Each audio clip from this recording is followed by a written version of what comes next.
it up and cuddle it.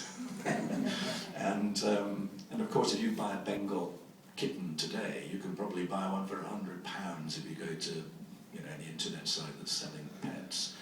A few years ago, it would probably cost you £1,000 to buy a decent Bengal. They're now so commonplace and so far removed from the wild in terms of temperament that they're quite safe to have. They're very, very pretty cats.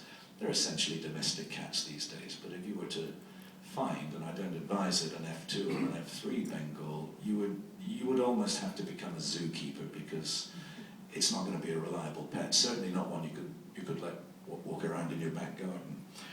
So that was another point of kind of getting into the prettiness of cats. The fact that they have a great aesthetic, and I'm a bit of a I've always had a soft spot for the cats that are so remote, the ones that are really frightened of us.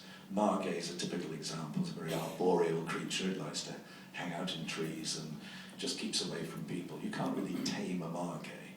You can, in times gone by, with cats like servals in South Africa, in Africa, which were, to a point, tameable, where they could actually take part in a hunt and be part of a human companionship, to be hunting animals, hunting cats rather than hunting dogs. Same thing happened with a caracal, another animal that could be trained to engage in the human hunt for game. So we have this relationship with cats that does go back a long, long way. Sometimes it's a little closer because they can become semi-tame, we can enjoy their company, but most of the small wild cats are really not approachable, and we shouldn't try to approach them. I think we have to enjoy them in that aesthetic sense of looking at them. Maybe we get lucky enough to see one like you can here in Edinburgh Zoo. You can stare into the eyes of a Scottish wildcat or stare into the eyes of a Margay, and it'll look at you and you'll think, maybe he likes me. No, he doesn't. He probably doesn't even like his keepers, and they're the people who give him the food, But I think that's all part of the fascination. Is this strange relationship, this independence, the take it or leave it thing of cats, and that seduced me as a child and continues to seduce me to this day in a way that I am not seduced by big shaggy dogs, of which we have a couple, and they're okay. Nothing against dogs. They're just a little too friendly, too much of the time. So. But that's where I got into it, and to this day, I try and do a little bit here and there to, support the conservation things that are going on. Great initiatives, sometimes from lone guns like Jim Sanderson, sometimes from prestigious bodies who have come to realise that we really do, in these decades that we're now experiencing, really have to turn up the pressure to do what we can while there's still a little time left to save, for instance, the Scottish wildcat. Close to my heart, I hope close to yours too. Another question, and the answer will be shorter than the last one. I must declare another interest. 8 or 9 years before coming to work here as a keeper, not with cats, my 5th album that I bought was a fashion play, and thank you very much. But my question... Why, you started with a rough one, didn't you?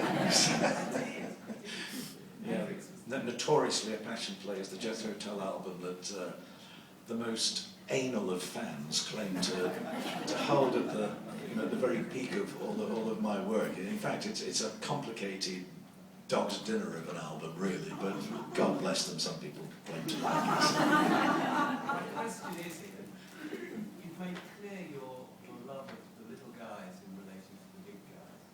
Have you wondered or navel-gazed about why you favour the David as opposed to the Goliath? Yeah, and I was trying to touch upon that before. The fact remains that the big cats, whilst of course we should be continuing to do what we can to conserve the dwindling stock, particularly of the plight of the tiger, but those that are hunting for trophies or so-called medicinal values that are perceived by certain people in certain countries, I mean that's not something we should let slip. But it's just percentage-wise, we don't put anything like the effort into the arguably 31 species of small wildcat, and so When it comes to why do I like those as opposed to the big cats, I suppose it's because the smaller cats aren't going to try to bite my head off. That's a start. I mean, that's why, frankly, if you come to me asking me to empty my wallet on behalf of sharks, you're talking to the wrong guy. So yeah, it's the little guys because, I don't know, there's something, they seem like, no pun intended, they seem like the underdog in conservation terms. They just need that little bit more than I think we're able to give them so far. Hi. Yep, hello. Well, I think you do like big guys, because I remember that specialisation on heavy horses. Was that from a kind of conservation sort of interest to you? Well, over the years, you get involved with all kinds of issues, whether they're to do with conservation or social issues or religious matters or whatever. That crops up here and there from time to time. But when it comes to big animals, I mean, if we're talking about heavy horses, we're talking about a couple of Shire horses. I had some dwindling level of control over, having walked them across the farm a couple of times for a photographer to take the front cover shot.